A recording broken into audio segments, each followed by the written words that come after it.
siang wargi sehat. Halo, kita ketemu lagi bersama saya Jideo. Hari ini kita akan membahas tentang usus buntu. Apa itu usus buntu? Kemudian bagaimana cara penanganannya? Bersama saya di sini sudah ada Dr. Joe, spesialis bedah. Halo dokter, selamat siang. Halo semuanya. Nah, wargi sehat, sudah sering kan dengar apa itu usus buntu? Sebenarnya usus buntu itu apa sih dok? Jadi usus buntu itu ya istilah awam atau istilah di bahasa Indonesia kan adalah umbai cacing. Jadi umbai cacing itu adalah usus yang ukurannya kecil, bervariasi masing-masing orang, berhubungan dengan usus besar, dan dia buntu, nggak ada saluran ke mana-mana, makanya disebut sebagai usus buntu. Jadi bukan tanpa sebab ya dok ya kenapa disebutnya buntu. Memang kalau usus kan ada saluran buat keluarnya juga. Kalau ini benar-benar dia bisa masuk tapi tidak bisa keluar lagi ya? Bukan nggak bisa keluar lagi. Jadi dia sifatnya saluran, ada hubungan dengan usus besar. Jadi nanti produksi lendir dari dia dikeluarkan melalui usus besar. Jadi kayak jalan buntu gitu ya dok ya? Jadi cuma sampai di situ aja. Jadi bukan cuma ngomong usus buntu aja ya. Jadi sebenarnya usus buntu yang dikatakan sakit usus buntu itu adalah usus buntu atau umbai cacingnya itu yang meradang ya dok ya? Iya. Nah dok, sebenarnya kan dokter bilang tadi itu buntu tuh ususnya. Sebenarnya ada fungsinya nggak sih dok usus buntu itu? Jadi memang fungsi usus buntu ini kalau untuk anak-anak dikatakan sebelum fungsi limpa atau fungsi pertahanan tubuhnya baik, usus buntu itu memberikan porsi tersendiri untuk daya tahan tubuh, memberikan antibodi. Tetapi dengan berkembangnya usia, dengan proses limpa dan proses-proses pertahanan tubuh yang lain sudah mapan, maka yang usus buntu ini hampir tidak lagi berfungsi untuk antibodi itu. Dan para ahli masih berbeda pendapat, masih juga tidak ada kepastian bahwa apakah memang betul tidak ada manfaatnya sama sekali usus buntu pada usia dewasa. Tapi itu yang jelas kalau pada masa anak-anak dia berfungsi untuk pertahanan tubuh. Kalau pada sudah dewasa fungsinya sudah hampir tidak maksimal lagi karena sudah digantikan oleh fungsi yang lain. Jadi sebagai pertahanan tubuh terutama pada dewasa, pada usia anak-anak ya.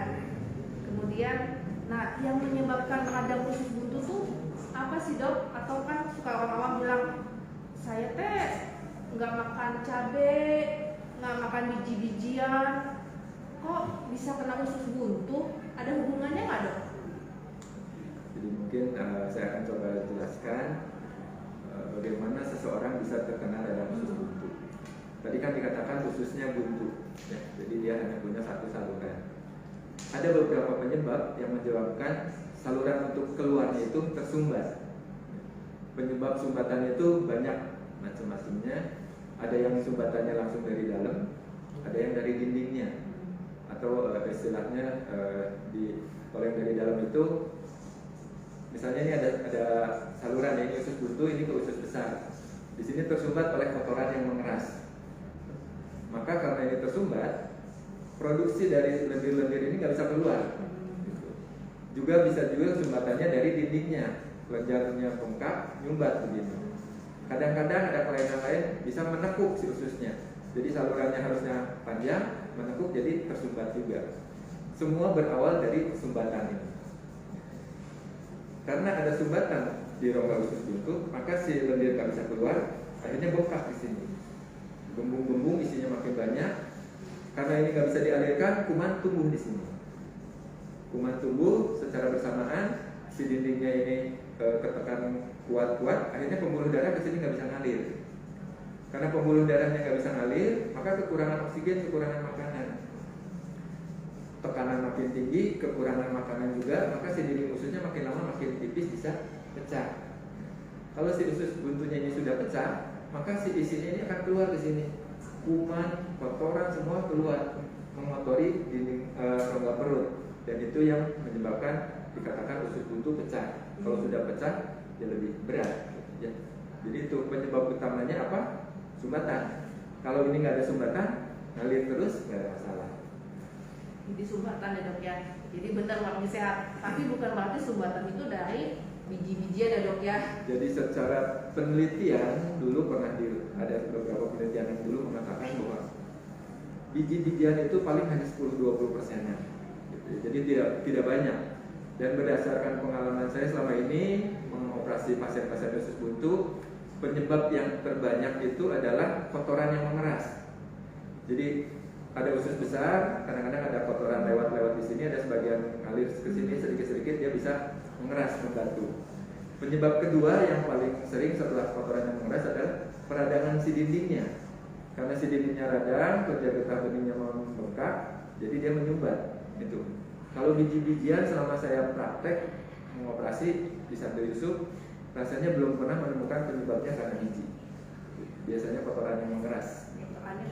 Istilah kedokterannya kita sebut fekolit, gitu ya, feses yang mengeras. Nah, kalau misalnya berarti kalau misalnya BAB-nya tidak lancar, kemudian sering BAB-nya yang keras, itu malah cenderung bisa terjadi radang ya dok ya usus buntunya ini. Bukan secara berhubungan seperti itu ya. Memang ada beberapa penelitian menyatakan untuk orang-orang yang lebih banyak makan serat, kemungkinan kecenderungan terjadi usus buntunya lebih sedikit. Tapi itu masih belum dibuktikan secara itu, baru beberapa pendapat ahli saja. Karena dengan pemikiran bahwa kalau lebih banyak makan sayur-sayuran, buang air besarnya lancar, maka kemungkinan untuk dia mengendap si kotorannya juga makin berkurang. Jadi ya memang yang disarankan lebih banyaklah memakan sayur-sayuran, karena secara penelitian pun begitu. Oh ada deh dokter, kita sambil diskusi sambil ngobrol, ada yang nanya juga boleh dok ya. Ada yang nanya nih dari Meitrasari, dok kapan sebaiknya gejala peradangan usus buntu diperiksakan ke dokter? Ya. Jadi gejala peradangan usus buntu itu ada yang khas, ada yang tidak khas. Kalau yang tidak khas yang mirip-mirip seperti sakit lambung, sakit mah. Jadi ada beberapa penderita yang sebetulnya dia radang usus buntu, gejala awalnya itu kayak sakit mah, mual, nggak enak perut, terutama di sekitar pusat.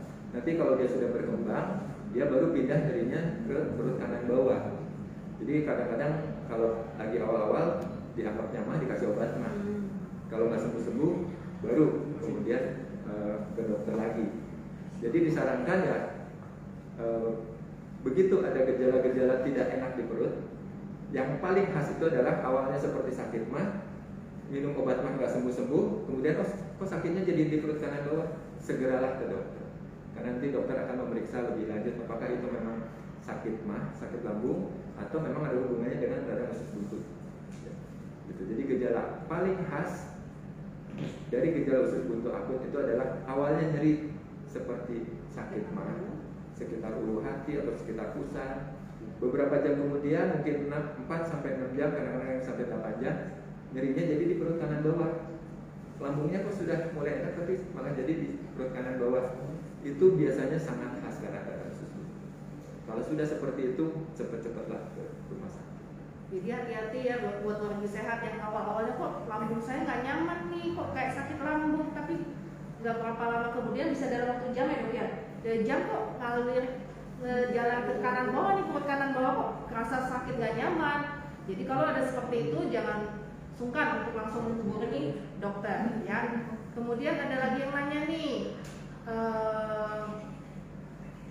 dokter bagaimana pertolongan pertama saat merasakan gejala usus buntu? Jadi kalau radang usus buntu itu adalah obatnya operasi.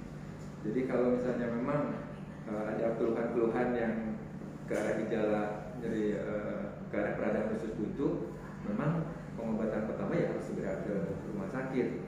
Karena kadang-kadang ada pasien yang minum obat pengurang nyeri yang hebat, akhirnya mengaburkan pemeriksaan. Gitu.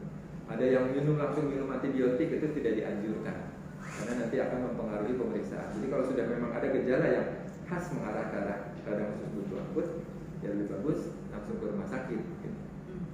Jadi teman orang sehat, kalau misalnya tadi yang dijelaskan tadi gejala yang khas tadi itu sakit lambung, kemudian berapa lama kemudian turun ke bawah, ada seperti itu kira-kira nih, wah saya radang usus buntu nih, nggak usah minum obat macem-macem ya, langsung saja ke rumah sakit ya. Kemudian ada pertanyaan dari dari Yurita. Dok, apakah seseorang yang telah operasi usus buntu bisa usus buntu kembali nggak, Dok? Secara teoritis tidak, karena kan usus buntunya sudah dibuang. Jadi kalau misalnya saya bikin penggambaran, misalnya ini usus besar namanya sekung, usus buntu itu bentuknya seperti ini. Nanti di sini ada usus halusnya, makanan dari usus halus masuk ke sini kemudian ke usus besar. Ini usus buntu. Kalau radang usus buntu kita operasi, kita potong di sini. Ini dibuang. Jadi kalau udah dibuang jadi begini, udah nggak ada lagi usus buntunya. Jadi secara teoritis ya usus buntunya sudah dibuang ya tidak akan ada peradang lagi. Jadi sebagian besar yang mestinya kalau sudah dibuang usus buntunya mah seharusnya tidak terulang lagi peradangan usus buntu, karena ya usus buntunya sudah diambil, nggak ada masalah lagi ya. Kemudian dok, siapa saja yang beresiko tinggi bisa mengalami peradangan usus buntu? Jadi kalau bilang risiko tinggi kita lihat dari epidemiologi ya. Epidemiologi itu angka kejadian. Secara internasional angka kejadian radang usus buntu itu paling banyak menyerang antara usia 10 sampai dengan 2 atau 30 tahun. Jadi itu paling banyak adalah usia remaja 10 sampai 30 tahun. Dan dari penelitian epidemiologi juga dikatakan bahwa laki-laki sedikit lebih tinggi angka kejadiannya dibanding perempuan. Jadi yang dibilang beresiko tinggi siapa? Berarti umur 10 sampai 30 tahun laki-laki itu lebih beresiko. Tapi apakah ada yang lain, resiko-resiko yang lain? Resiko-resiko yang lain tidak begitu banyak berpengaruh. Misalnya, apakah ras ini lebih banyak? Tidak berpengaruh juga. Apakah cenderung makan banyak ini? Juga tidak terpengaruh juga sih. Yang paling ditekankan seperti itu, usia, kemudian dari jenis kelamin, laki-laki lebih banyak. Kenapa ya dok? Laki-laki lebih banyak usus buntu kadang? Itu karunia Tuhan.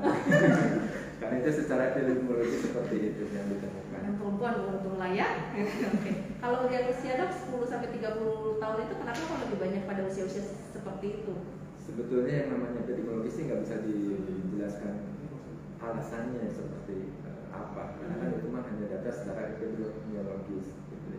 Cuma mungkin ya beberapa faktor, kadang-kadang ada yang katanya kalau masih bayi usus buntunya pangkalnya cenderung lebih lebar, jadi kemungkinan tersumbatnya lebih sedikit. Cuma itu ya teori-teori saja sih ya. Nah, yang selain gejala tadi ya dok ya, selain gejala tadi yang lambung, rasa tidak nyaman di lambung, kemudian dia juga bisa menjalar ke perut kanan bawah. Ada gejala lagi yang lain nggak sih dok kira-kira? Aduh, saya mungkin nggak ya ada usus buntu? Oke, jadi kembali ke penjelasan yang tadi yang belum terpotong oleh pertanyaan. Jadi yang tadi saya sampaikan, begitu dia ada terganjal, tersumbat, dia meregang. Karena dia meregang, maka timbullah gejala-gejala awal. Gejala awalnya rasa tidak enak di perut. Karena ini rasa keregang, rasa tidak enak di perut, kadang-kadang mules, kadang-kadang kembung, nggak nyaman di sekitar pusat, ya utamanya. Kemudian kalau nanti karena ini peregangan, gejala perut tidak nyaman, umumlah gejala perut, mual, kembung, tidak enak perut, rasa penuh, rasa nyeri yang tidak khas, nggak tahu di mana cuma nyeri aja.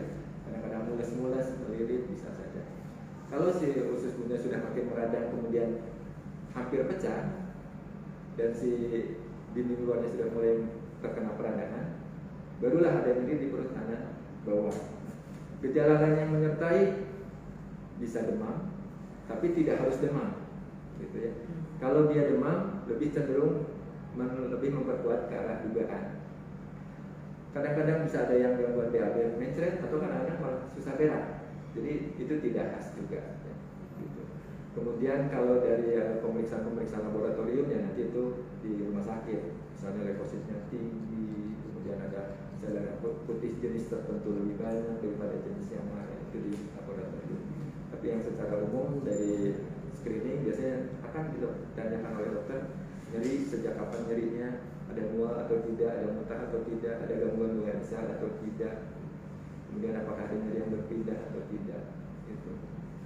Kemudian dokter nyeri, sebenarnya yang dokter bilang kayak misalnya kita habis makan cabai dok ya, atau habis makan pedas tuh gejalanya kayak dokter bilang juga bisa tuh sakit lambung saya, panas, kemudian ada mual juga, bisa juga kembung juga. Nah dokter, kalau misalnya kita ada gejala seperti itu, kapan nih kita kira-kira aduh kayaknya saya bukan sakit lambung biasa nih, mungkin saya ada usus buntu. Nah kapan dok kita kira-kira ada harus ke dokter langsung atau harus ke rumah sakit segera? Yang tadi itu asalnya kayak kok tiba-tiba jadi nyarinya di kanan ya, asalnya nggak apa-apa di kanan, kok ketekan sedikit sakit gitu. Lama-lama nggak ditekan juga sakit. Di tempat lain tidak ada, ya sudah, itu khasnya di situ ya. Jadi kalau misalnya seperti sakit lambung, kemudian kok yang sebelah kanan kok kanan bawah ya, kanan bawah kok sakit, bukan di kiri dok ya, bukan di tengah juga, bukan itu, yang kanan bawah kok sakit, nggak di tengah juga, makin lama makin sakit. Nah wargi sehat harus aware tuh, harus hati-hati, lebih waspada nih kalau ada gejala-gejala seperti itu. Mungkin saja wargi sehat itu kena yang namanya radang usus buntu. Kemudian dok mau nanya lagi, ada lagi nanya dokter. Mitra Sari lagi nanya nih dok, apa saja do and don'ts yang untuk mencegah terjadinya peradangan usus buntu? Ya. Jadi sebetulnya radang usus buntu itu tidak bisa dicegah ya. Tidak ada pencegahan. Harus ini supaya jangan terkena radang usus buntu. Karena sampai sekarang ya usus buntu tidak bisa dicegah. Bisa terjadi begitu saja. Bisa terjadi sangat mendadak. Paling yang harus ada beberapa ahli yang menganjurkan lebih banyaklah memakan makanan yang berserat tinggi dengan harapan pasase atau berjalannya sisa makanan di dalam usus berjalan lebih cepat sehingga tidak sempat terjadinya pengerasan kotoran. Tapi itu pun masih beberapa pendapat ahli. Ya biasanya sih kita dokter bedah juga menyarankan ke pasien ya lebih banyak makan sayuran, maka pembuangan air besarnya lebih lancar, dengan demikian lebih sehat. Ya. Jadi apa yang harus dilakukan untuk menghindari? Salah satunya lebih banyak makan makanan yang berserat. Jadi bukan penyakit yang bisa dicegah dengan misalnya vaksinasi gitu, vaksin ya nggak bisa dok ya. Cuman semoga dengan lifestyle yang dengan perbanyak makan serat, banyak minum air putih juga dok ya, semoga tidak sampai tinggi resiko untuk terjadinya usus buntu pada orang tersebut. Kemudian ada Mami Widayati nanya nih, dokter bagaimana membedakan nyeri perut karena radang usus buntu dengan nyeri perut lainnya tadi?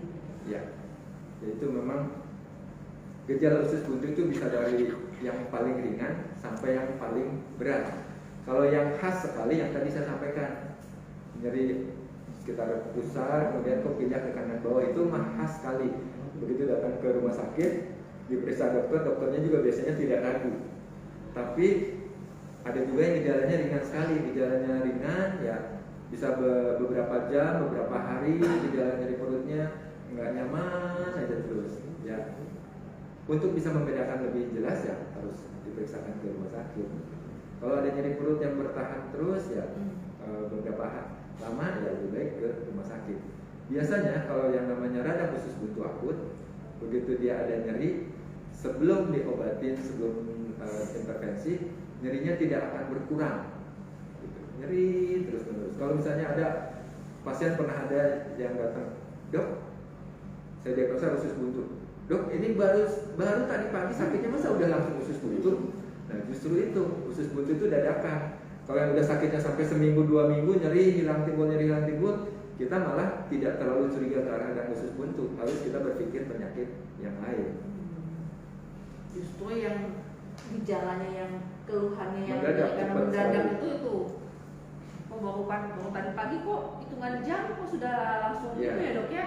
Karena radang usus buntu kalau tidak segera ditangani dalam waktu 24 sampai 48 jam resiko pecah tinggi. Kalau sudah pecah lebih berat lagi. Sama juga nih banyak yang nanya dok. Yurita Umu Zahin dan Mami Wijayanti, dok apakah usus buntu harus selalu dioperasi dan bagaimana efek untuk daya imunitas apabila sudah dilakukan operasi? Ya. Jadi sampai saat ini ahli-ahli di dunia tetap menyarankan untuk radang usus buntu akut itu pengobatannya operasi. Ada beberapa yang masih melakukan penelitian bagaimana kalau cuma diberikan antibiotik saja. Ada beberapa penelitian itu menyimpulkan bahwa sebagian yang diberikan antibiotik bisa membaik, kemudian nanti berulang-ulang lagi, istilahnya relapse. Ada sebagian juga dengan pemberian antibiotik tidak berhasil, kemudian harus operasi segera juga. Tetapi untuk kesepakatan sampai saat ini tetap adalah yang diutamakan operasi. Kita buang si usus buntunya sebelum dia pecah dan menimbulkan penyakit lebih lanjut. Kemudian daya imunitas ya, yang tadi saya sampaikan, sebetulnya setelah usia anak terlewati, daya tahan tubuhnya sudah diambil alih oleh yang lain-lain seperti limfa gitu, untuk memproduksi antibodi imunitas.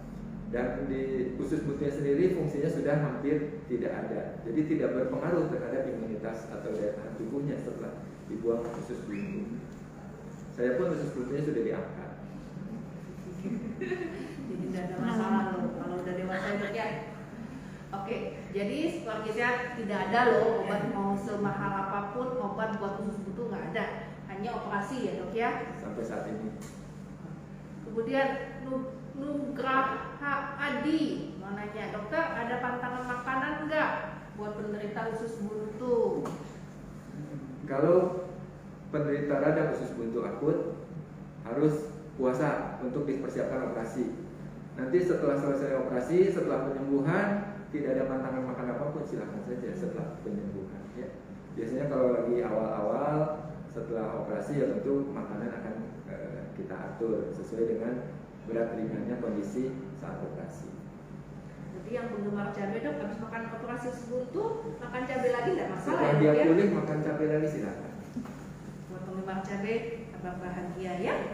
Dokter, kemudian operasi usus buntu ada macam-macamnya nggak ya?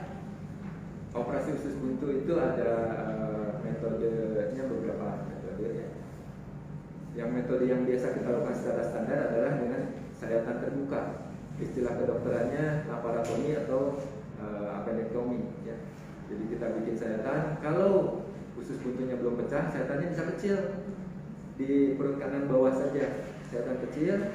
Tapi kalau sudah pecah, ya bisa lagi dengan sayatan kecil. Harus sayatan tengah besar, karena untuk membersihkan nanah-nanah di dalam perut. Sekarang sudah berkembang ada namanya minimal invasif. Operasi minimal invasif itu adalah laparoskopi dengan alat khusus. Jadi kita bikin sayatan kecil, dipusar, setelah dipusar di sayat masuk namanya kamera. Nanti kamera kita teropong, lihat ke seluruh rongga perut, kita bisa lihat keunggulannya kalau pakai laparoskopi, ada kelainan lain atau tidak. Nanti setelah terbukti betul ada radang usus buntu saja, dibuat lagi sayatan 2 atau 3 sayatan kecil-kecil untuk masuk alat. Nanti alat-alat itu saja yang akan mengerjakan di dalam. Setelah dipotong diangkat usus buntunya, silukannya biasanya hanya satu saja yang besar yang dijahit, yang lain cukup ditutup pakai Hansaplast gitu. Nah, dengan demikian bedanya. Kalau yang dengan laparoskopi sayatannya lebih banyak tapi nyerinya lebih ringan karena sayatan kecil-kecil. Sehingga kadang-kadang kalau di luar negeri sana operasinya pagi sore sudah bisa pulang karena nyerinya ringan. Kemudian penyembuhannya juga lebih cepat. Kalau yang standar kita bikin sayatan di pinggir. Kalau misalnya operasinya belum pecah, sayatan itu bisa bervariasi antara 2 sampai 7 cm kadang-kadang ya. Tergantung mudah atau tidaknya usus buntu itu diangkat. Beberapa pasien kalau dia belum pecah, ada yang hari ini dioperasi, besok pulang. Jadi dirawat cukup 1 atau 2 hari saja. Tapi kalau sudah pecah, minimal dirawat 5 sampai 7 hari. Sayatan pun lebih besar. Dulu saya dioperasi masuk rumah sakit jam 8 pagi, operasi jam 1 siang, besoknya jam 12 sudah pulang. Jadi sehari cukup. Yang penting sudah bisa mobilisasi. Tapi kalau sudah pecah, 5 hari belum tentu bisa pulang. Jadi kewaspadaan awal itu lebih penting ya dok ya. Oh ya, wargi sehat, bagi wargi sehat yang bertanya nih, yang bodoh, kita punya 3 gimmick cantik yang dibagikan, yang akan dibagikan buat 3 penanya yang beruntung ya. Jadi hayu, sebelum sesi ini sudah selesai, berhubung masih ada dokter Jo di sini, ayo mari kita nanya yang penasaran mau tentang apa usus buntu itu seperti apa. Ayo mari kita tanya. Ini dok juga ada yang tanya nih, usus buntu infeksi yang mengadang yang seperti tadi itu ya dok ya? Ya. Usus buntu kita infeksi atau mengadang taunya yang tadi kayak gejala yang tadi ya dok ya? Yang dari Jadi untuk kita tahu apakah usus buntunya meradang atau tidak ya itu dari pemeriksaan. Pemeriksaan tapi tidak pernah ada pemeriksaan yang bisa 100% yakin ini pasti radang usus buntu gitu ya. Walaupun dengan pemeriksaan secanggih apapun.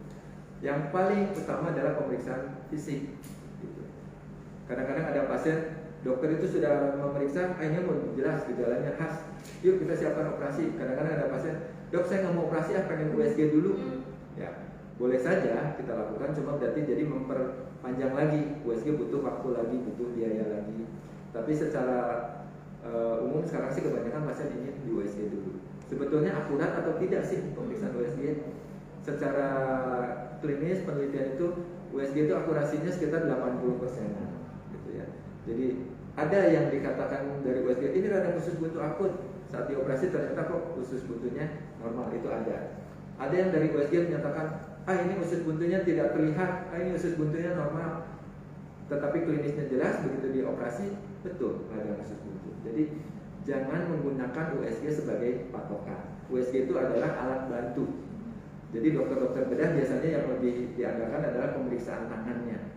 Kalau pemeriksaan tangannya ragu, baru pemeriksaan bantuan yang lain. Gitu. Pemeriksaan bantuannya itu tadi ya dari laboratorium, leukositnya yang tinggi. Kemudian penunjangnya USG. USG bisa sebagai alat bantu untuk menyingkirkan kelainan yang lain. Misalnya pasiennya perempuan, coba kita USG takutnya ada kista indung telur tidak yang mungkin terpelutir atau pecah, adakah kelainan kandungan atau tidak.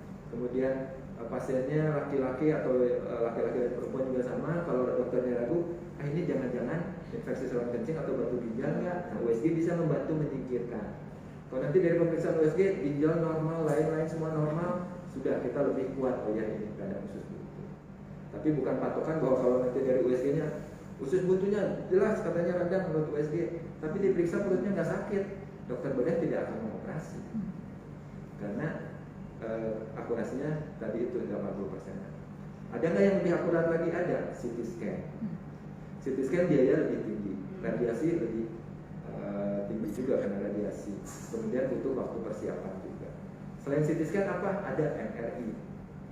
Memang kalau di luar negeri sana CT scan sudah merupakan salah satu standar untuk menentukan diagnosa. Jadi seperti itu, yang paling utama adalah gejala klinis, pemeriksaan fisik. Dari dua ini dokter sudah bisa memperkirakan. Kemudian nanti tambah laboratorium, masih ragu USG. Kadang-kadang ada juga dengan USG membuat bingung juga, ragu-ragu. Ya sudah, kalau di rumah sakit dengan center-center yang lengkap, lakukan CT scan. Kalau di rumah sakit di daerah yang tidak ada CT scan, kita selalu mengandalkan pemeriksaan klinis saja. Jadi kalau dokternya sudah yakin itu memang peradangan usus buntu ya dok ya, USG bukan buat mastiin, bukan ya dok ya, justru buat melihat apakah ada yang lain-lainnya selain usus buntu ya dok ya. Ya. Oke, dokter, kemudian persiapan operasi sebenarnya kayak dokter bilang tadi, kalau misalnya usus buntunya belum pecah, operasinya bentar ya dok ya, nggak usah lama-lama. Nah, ada persiapan khusus nggak dok untuk operasi usus buntu ini? Namanya operasi usus buntu itu adalah operasi emergency, operasi gawat darurat. Jadi kita tidak sempat untuk mempersiapkan. Jadi misalnya ada pasien dengan kondisi sakit apa, jantung lah, paru-paru lah atau apa, ya kita tidak akan sempat untuk memperbaiki kondisinya dulu. Jadi tidak ada persiapan apa. Yang pasti pasiennya dipuasakan, kalau ada kelainan-kelainan lain segera diobatin sambil berjalan. Karena operasinya operasi darurat. Beda dengan misalnya, dok saya ada tumor, mau operasi, tapi saya ada sakit jantung, ya itu mau perbaiki dulu, jantungnya harus sehat dulu. Dok saya ada tumor, saya ada radang paru-paru, obati dulu radang paru-parunya. Tapi kalau usus buntu nggak bisa. Dok usus buntu tapi saya ada radang paru-paru, ya udah kita obatin sama-sama. Radang paru-parunya sambil diobatin, usus buntunya harus kita tahan. Jadi tidak ada persiapan khusus. Jadi sifatnya segera ya dok ya, jadi apapun yang segera tidak perlu dipersiapkan. Oke, ada lagi nanya dari Yurita Ungu. Dokter, apakah ada jenis obat-obatan atau makanan yang perlu dihindari apabila setelah melakukan tindakan operasi usus buntu. Setelah pasiennya pulih dari operasi usus buntu, tidak ada pantangan apa-apa. Seperti orang sehat lagi aja, seperti biasa. Ini tadi yang doyan makan cabai, kalau makan cabai yang boleh ya dok ya. Kemudian apakah operasi usus buntu dapat mengganggu proses pencernaan nggak dok? Jadi kalau operasi usus buntunya sendiri dengan dibuangnya usus buntu, dia tidak ada mengganggu proses pencernaan. Karena usus buntu sendiri tidak terlibat langsung dengan proses pencernaan. Tetapi ada beberapa komplikasi atau efek samping dari suatu pembedahan. Jadi kalau kita operasi buka perut, usus-usus kena sentuh dan sebagainya, apalagi kalau usus buntunya sudah pernah radang sampai pecah, tentu sekitar ususnya juga ada radang. Nah, yang dikhawatirkan setelah kemudian hari ada pelengketan usus. Nah, kalau ada pelengketan usus, setelah kemudian hari itu bisa mengganggu ke arah pencernaan. Kadang-kadang bisa sampai menimbulkan sumbatan, istilah kedokterannya obstruksi. Jadi dari radang usus buntu kalau dia sudah pecah, resiko untuk pelengketannya jauh lebih tinggi dibandingkan kalau belum pecah. Makanya lebih baik operasi segera sebelum pecah, karena runtutan ke belakangnya lebih banyak merugikan kalau sudah pecah. Kalau sudah lengket, nanti kadang-kadang perutnya jadi nggak enak. Kemudian lengket menyebabkan sumbatan. Nanti setelah dia nyumbat, muntah-muntah, perut kembung, nggak bisa berak, karena si usus besarnya, usus yang lainnya tersumbat oleh karena pelengketan itu. Kalau sudah terjadi seperti itu, ya nanti biasanya harus dirawat. Kadang-kadang dengan pengobatan saja sumbatannya bisa lepasan. Kadang-kadang demikian hebat pelengketannya sampai harus operasi. Jadi itu salah satu yang mungkin terjadi gangguan pencernaan kalau memang nanti ada pelengketan kemudian. Tapi tidak selalu terjadi ya dok ya? Tidak, ya namanya komplikasi itu seperti resiko komplikasi itu seperti kita naik motor di jalan. Ada risiko tabrakan, tapi ya tidak pasti tabrakan. Nah, berarti kalau misalnya operasi dok ya beda ya dok ya? Berarti kalau misalnya usus buntunya belum pecah, lamanya operasi dengan kalau usus buntunya sudah pecah, lamanya juga beda ya dok ya? Beda. Jadi operasi radang usus buntu itu kalau yang ringan 20 menit bisa selesai. Kalau yang berat, apalagi sudah pecah, udah lengket-lengket, kadang-kadang 2 jam belum tentu bisa selesai. 20 menit dibanding 2 jam lebih ya dok ya? Ya. Ini lumayan ya. Kemudian ada yang lagi mau tanya dari Eva Peo. Siang dokter, saya Eva izin bertanya, apakah usus buntu terjadi pada anak-anak ciri-cirinya sama dengan dewasa? Dan apakah harus dioperasi bila terjadi pada anak-anak di bawah 10 tahun? Jadi secara prinsip yang namanya peradangan usus buntu yang tadi kita sampaikan, resiko komplikasinya tinggi kalau tidak dilakukan tindakan operasi. Jadi mau terserang pada anak-anak, mau pada usia tua, kakek-kakek sekalipun, kita tetap operasi. Cuma gejalanya pada anak-anak dengan pada usia tua itu agak sedikit samar, tidak sejelas usia-usia muda. Kalau pada usia 10 sampai 40 tahunan biasanya gejalanya cukup khas. Tapi kalau anak-anak misalnya umur baru 2-3 tahun itu gejalanya nggak khas. Jadi sering-sering pasien datang itu sudah pecah karena nggak khas itu, baru ketahuan setelah ada komplikasinya. Demikian juga pada usia tua. Karena pada usia tua misalnya pada usia 60-70 tahun kadang-kadang bisa samar dengan kelainan-kelainan yang lain. Kadang-kadang tumor usus juga bisa gejalanya bisa mirip-mirip. Gitu ya. Ada beberapa pasien di operasi usus buntu ternyata kok ada tumornya juga bisa. Jadi kalau untuk usia-usia muda gejalanya khas kebanyakan. Dokter lebih mudah untuk mengetahuinya. Tapi untuk anak yang masih sangat kecil atau usia sangat tua, nah itu yang kadang-kadang gejalanya tidak khas, perlu pemeriksaan lebih lanjut dan lebih jeli. Ada lagi nanya nih, apakah dengan obat-obat herbal dokter bisa tidak dok buat radang usus buntu ini? Kemudian apakah benar juga mie instan bisa menjadi penyebab salah satu yang bikin usus buntu dok? Jadi yang kembali lagi ke tadi ya, obat-obat herbal bisa atau tidak? Ya, secara teoritis radang usus buntu itu tindakannya adalah operasi. Jadi tidak ada lagi pilihan obat-obat herbal atau apa. Ada yang sedang diteliti masih dikembangkan adalah pemberian antibiotik untuk mengatasi infeksinya. Tapi tetap sampai saat ini konsensusnya kesepakatannya adalah operasi. Jadi apakah bisa obat herbal untuk usus buntu? Saya bilang ya tidak saat ini ya. Karena kan obat antibiotik saja juga tetap yang lebih dipilihnya adalah operasi. Kemudian tadi yang kedua, apakah mie instan? Mie instan tidak akan menyebabkan peradangan usus buntu selama tidak ada sumbatan di saluran usus buntunya, gitu ya. Jadi apakah makan mie instan setiap hari makan mie instan bisa menyebabkan radang usus buntu? Jawabannya tidak. Yang bisa menyebabkan radang usus buntu itu adalah adanya sumbatan aliran di dalam rongga usus buntu itu. Kalau ternyata banyak makan mie instan, kurang makan sayur-sayuran, kemudian sering sembelit, susah buang air besar, nah itu lebih meningkatkan resiko. Sehingga ada resiko kotorannya mengeras, ya mungkin di usus buntunya juga sisi sel kotoran bisa mengeras. Jadi bukan murni karena mie instan ya dok ya? Mie instan tidak. Kemudian dok, ada lagi yang nanya dok, dari Serelia Chandra, dokter apakah biaya operasi dan medical check up usus buntu sudah bisa ditanggung oleh BPJS? Nah, syaratnya apa dok? Ya mungkin yang seperti kita tahu di Santo Yusuf ini kan mayoritas pasien BPJS ya. Dan saya bukan hanya sekali dua kali, lebih dari 10 atau 20 kali, ratusan kali mungkin kita operasi pasien-pasien BPJS yang mengalami radang usus buntu. Jadi pertanyaannya, apakah ditanggung oleh BPJS? Ya tentu saja. Usus buntu operasinya ditanggung. Nah, yang tadi saya bingung medical check up atau medical check up itu untuk orang sehat ya.